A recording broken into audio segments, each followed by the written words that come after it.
जब युद्ध छिड़ा है, अमेरिका कहता है कि नहीं, युद्ध विराम कर दो, ये मेरा आदेश है।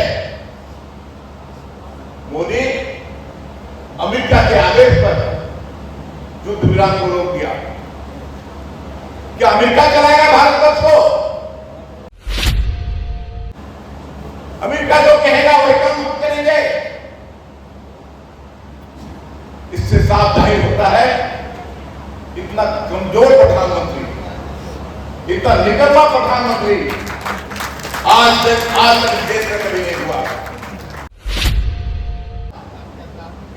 राष्ट्रपति, वहां अमेरिका के राष्ट्रपति ने इंदिरा गांधी से बात करने की कोशिश किया और कहा कि आप लड़ाई बंद कर दीजिए।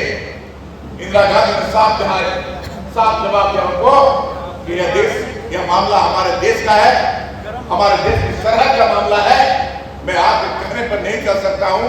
हमारा देश जो कहेगा, हम जो कहेंगे वही होगा। और वो करके दिखाया इंदिरा गांधी ने, और देश को पाकिस्तान को दो टुकड़ा कर दिया, एक बांग्लादेश कर दिया और एक पाकिस्तान कर दिया।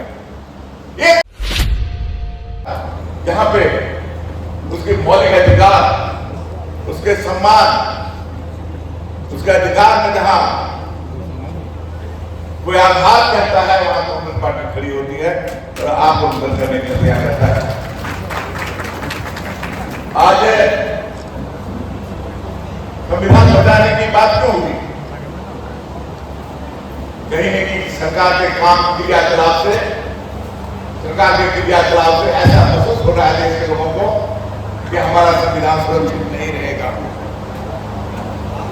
जैसा कि पहले बताया गया, क्या सुप्रीम कोर्ट का मामला हो, हाई कोर्ट का मामला हो, सीबीआई हो, ईडी हो, इलेक्शन कमीशन हो, ये सारे संस्थाओं पर ताश करके मोदी देश में राज करना चाहता है। देश को जाति विवाद पैदा करके, लोगों को लड़ा करके आपस में इस देश में वो राज करना चाहता है और सारे इस तरह की संस्थाएं को कब्जा करना चाहते हैं। आपने भी देखा होगा, महाराष्ट्र में चुनाव हुआ, 15 दिन में 25 लाख वोटर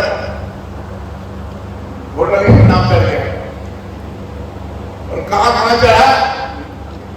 जहां कांग्रेस की सीट थी, वैसी जगह पर वोटरों का नाम चढ़ा करके तमाम सीट को जीतने का कोशिश किया और इलेक्शन कमीशन ने उसमें साथ दिया। ऐसा लगता है कि इलेक्शन कमीशन नरेंद्र मोदी की पॉकेट में है।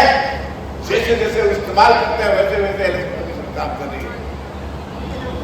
अभी आपने आसाम का भी मामला देखा होगा, वहां के भी इलेक्शन जो हुआ पिछले दिनों में, तमाम गरीबों का वोट, तमाम जो गरीब हमारा जो वोट है, जो एसटी है, एससी है, अकलियत है, गरीब तबके का जो वोट है, उसको कई हिस्सों में बांट करके टुकड़ा कर दिया ताकि हमारा वहां जो सीट है वो नहीं निकल सके और उसमें बीजेपी का कब्जा हो। अब वही काम उसने किया। फिर से ये कोशिश कर रहे हैं, फिर से ये इनका षड्यंत्र चल रहा है।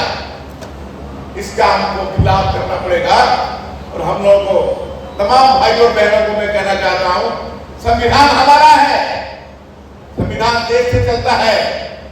संविधान को खतरा होगा तो हम लोगों को किसी हाल में इसको बर्दाश्त नहीं करेंगे। इसमें आप लोगों को सबको मिलकर लड़ना पड़ेगा, हमें लड़ना ही पड़ेगा। आजादी की लड़ाई में आप लड़े हैं, देश को मजबूत करने के समय में आप लड़े हैं, आज भी आपको लड़ना पड़ेगा। अभी आपने देखा पहलगांव की जो घटना घटी, पहलगांव में आतंकवादी ने हमारे बहनों को मांग उजाड़ दिया। हमारे जो वहां गए थे घूमने के लिए, उनको मारा। आज तक ये बार बार आज भी बोल हमने उसका ये बर्बाद कर दिया, वो बर्बाद कर दिया। लेकिन आज तक जो आतंकवादी जिसने माना वो अभी तक पकड़ा नहीं गया। मैं जानना चाहता हूं मोदी जी से, आपको के माध्यम से, क्यों नहीं पकड़ा गया? क्या कारण है जो मारने वाले अभी तक क्यों नहीं पकड़ा गया? और अब जब युद्ध छिड़ा है, अमेरिका कहता है कि नहीं, युद्ध विराम कर दो, ये मेरा आदेश है। मोदी अमेरिका के आदेश पर युद्ध विराम को रोक दिया। क्या अमेरिका चलाएगा भारतवर्ष को? अमेरिका के कहने पर हम चलेंगे? अमेरिका जो कहेगा वही काम हम करेंगे? इससे साफ जाहिर होता है इतना कमजोर प्रधानमंत्री, इतना निकम्मा प्रधानमंत्री आज तक देश में कभी नहीं हुआ। 1971 को याद करिए, जब इंदिरा गांधी यहां से प्राइम मिनिस्टर थी, पाकिस्तान से युद्ध हुआ, राष्ट्रपति, वहां अमेरिका के राष्ट्रपति ने इंदिरा गांधी से बात करने की कोशिश किया और कहा कि आप लड़ाई बंद कर दीजिए। इंदिरा गांधी ने साफ जवाब दिया उनको कि यह देश, यह मामला हमारे देश का है, हमारे देश की सरहद का मामला है, मैं आपके कहने पर नहीं कर सकता हूं, हमारा देश जो कहेगा, हम जो कहेंगे वही होगा। और वो करके दिखाया इंदिरा गांधी ने, और देश को पाकिस्तान को दो टुकड़ा कर दिया, एक बांग्लादेश कर दिया और एक पाकिस्तान कर दिया। ये ताकत है इंदिरा गांधी की थी, ये ताकत कांग्रेस को है। जब भी कोई मुसीबत होती है कांग्रेस खड़ा होती है।